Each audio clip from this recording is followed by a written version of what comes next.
We hold so tightly to what we think our life should be, what we believe it should look like.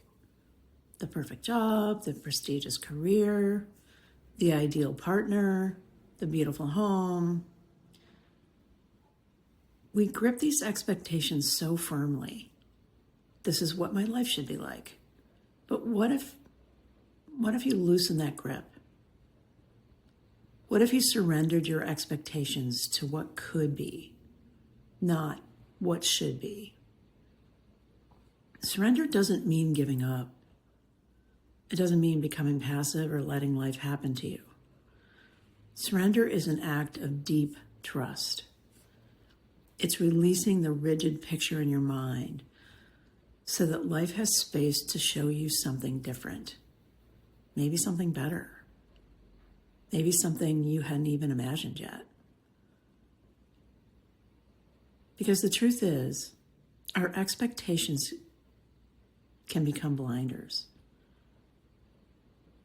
They can narrow our vision. They keep us so focused on one version of life that we miss other opportunities to show up. When we cling to how we think everything should unfold, we leave no room for curiosity. We close the door on possibility. We reject anything that doesn't fit neatly into the narrative we've created. But curiosity is spacious. It asks, what else? What if? What could be? And that openness is where life breathes. It's where magic happens. So I invite you to look at the other options that show up in your life, those unexpected invitations or detours. Look at them with open eyes and an open heart. Ask yourself, does this feel right? Is this aligned with who I am and the values I want to live by? Don't reject something instantly just because it doesn't match the picture in your head. Sometimes the picture you've been carrying wasn't actually yours. Sometimes it was shaped by fear, by old stories, by someone else's expectations, by what you thought would keep you safe, accepted, or successful. I'm going to speak from personal experience. Here I am, a nomad, the intentional roamer, someone who is not ready to find a forever home. And honestly, I'm not even sure that concept makes sense for me anymore. If you asked me a year ago whether this is the life I imagine, I would have said probably not. I used to think I wanted a home base, a place near friends or family. I imagined being somewhere. And yet, here I am, living in motion, thriving with uncertainty, feeling more myself than I ever did inside the walls of the life I thought I was supposed to want. But what's interesting is that my old desire for a home in a familiar city came from fear of the unknown, fear of being lonely, fear that making friends at my age would be hard. I wanted to feel safe, have a predictable structure, something that resembled comfort. But surrendering opened up some important truths.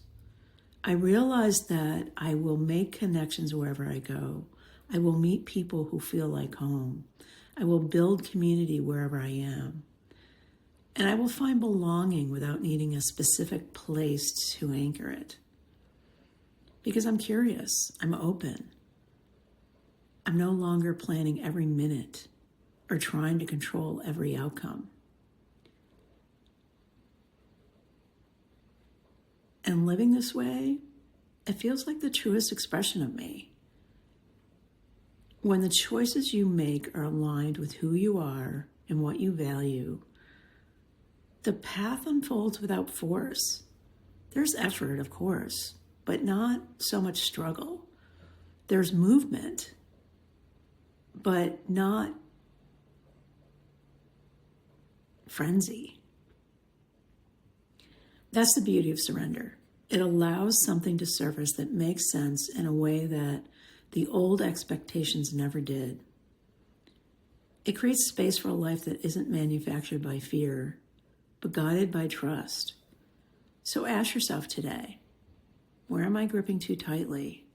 What expectation is keeping me from seeing what else is possible? How can I be open to curiosity? Because when you surrender, you don't lose control. You gain a new way of moving through the world, a way that is spacious, grounded, intentional, and alive. And maybe it leads you to a life you never imagined, but always needed. Thanks for listening. Until next time.